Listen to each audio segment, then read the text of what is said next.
Well, congratulations. How are you feeling? Fantastic. Who am I looking at? Over here. I got you. I should be the only one in here that's a woman. But, Okay. so can you just talk to me about that fight? What was the feeling like in there? Was it great to be back? 100%. It was fantastic to be back into the octagon after what seems like a long time. It's been a year and a half. I had a couple surgeries that to get done. Now that I'm back, I feel more confident, stronger, and better than I ever had before. And when I stepped into that octagon, honestly, it felt like I'm starting to belong there. What was that time off like? Eye-opening. I had a lot of mental therapy while I was doing it with Micah, and love Micah. He coached me through a lot of things that I use every single day throughout my whole life, and it's given me a better insight on life because I'm not focused on anything but moments, like individual sections of my life. So it's really, really beneficial to me. Had you anticipated the fight going the way that it did? No, I anticipated beating him up, knocking him out. When he fell with the first punch, I thought, like, there you go, there it is. I knew that he would crumble when I hit him because I saw in every one of his fights that when he gets touched, he cowers, he gets scared, he handcuffs himself, he gets rocked, and I know how hard I hit. So I thought when I landed that was it. He fell to the ground, and I was like, oh, it's over. But then he started moving, and I was like, and I grabbed him real quick. So besides that, was there anything about him that surprised you in there? Maybe, was he a harder hitter or less? No. So I'm going to be very honest. What surprised me is that in his fights, he's hurt people with body kicks. But when he kicked me to the body, I felt nothing. Like, not even a tickle, nothing. So I feel like he didn't have anything to offer to me. So you mentioned in your post-fight that you don't like hurting people, that you would rather be doing something else. What is it that you would prefer to be doing, or what is it that you look ahead as your goal? So that's a good question. I think after, like, say this is all said and done, that would be what I focused on.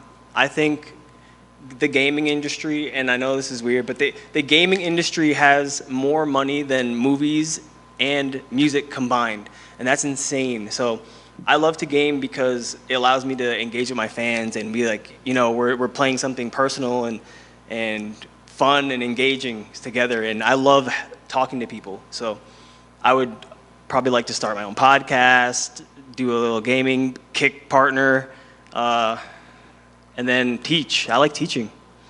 But I want to teach advanced people. People that suck need to stay away from me. I'm not trying to teach beginner stuff.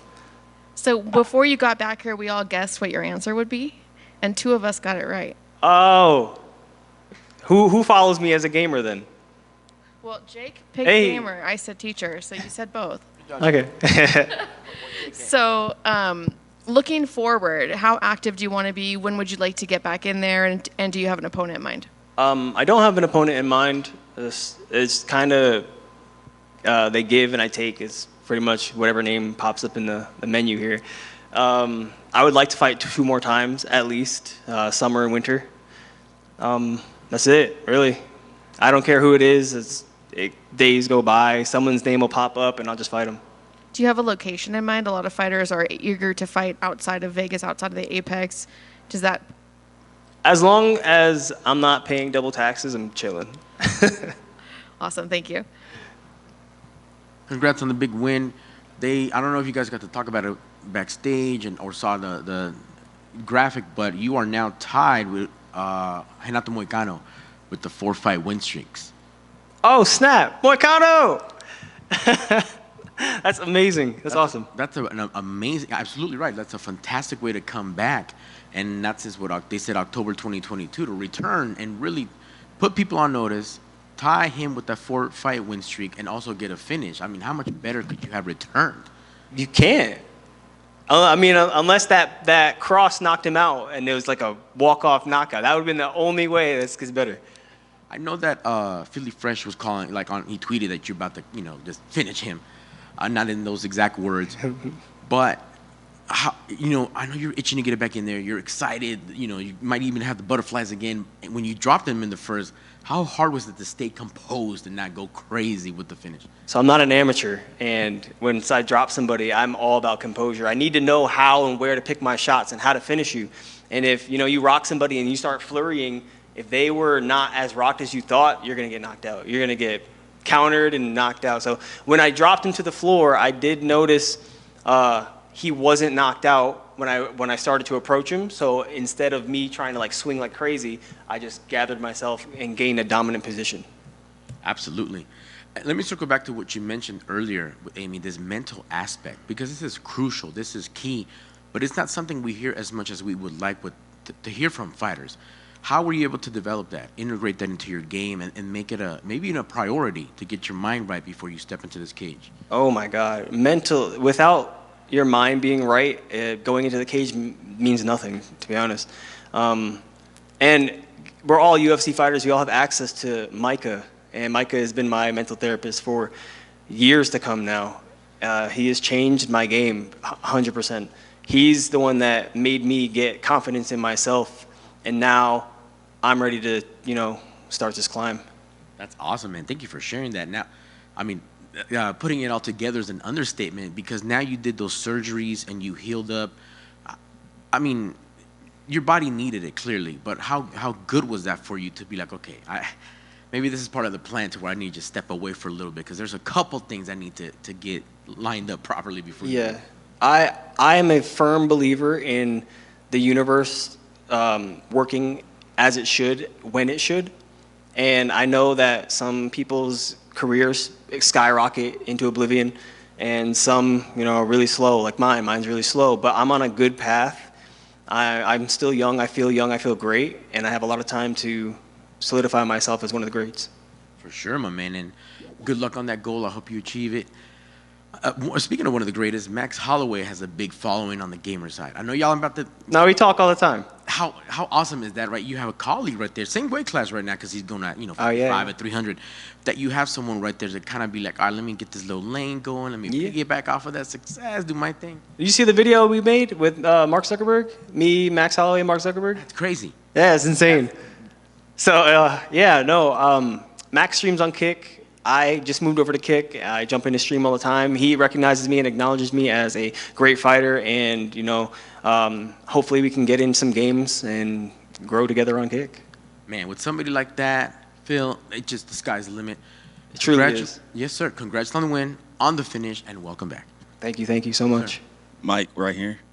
Just two quick questions. Yeah. What's your favorite game, and what game are you currently playing right now? Oh man, the favorite game have to be relative, like right now. I like The Last of Us, but the game that got me into, the game that saved my life was Halo. Okay. And what am I playing right now? A little mixture of everything, but come on, it's Helldivers for democracy. Yes, sir. How did it? You good? No, now we're fighting over who gets to ask.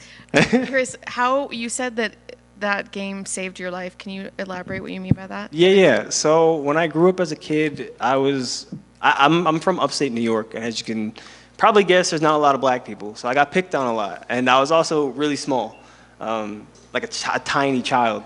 So I got stuffed in lockers, called names, picked up. I got picked up and put in the basketball. Bro, I got picked on, and a lot of times I would find myself in the bathroom trying to inflict pain on myself.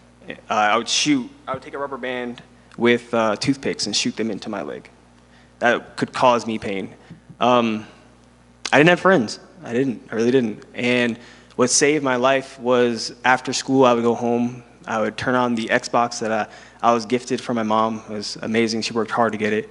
And I got Halo. And I've met friends. I met friends in the area. I met friends across the globe. And every day, the only thing that made me want to keep going was to jump on Halo and play with my friends.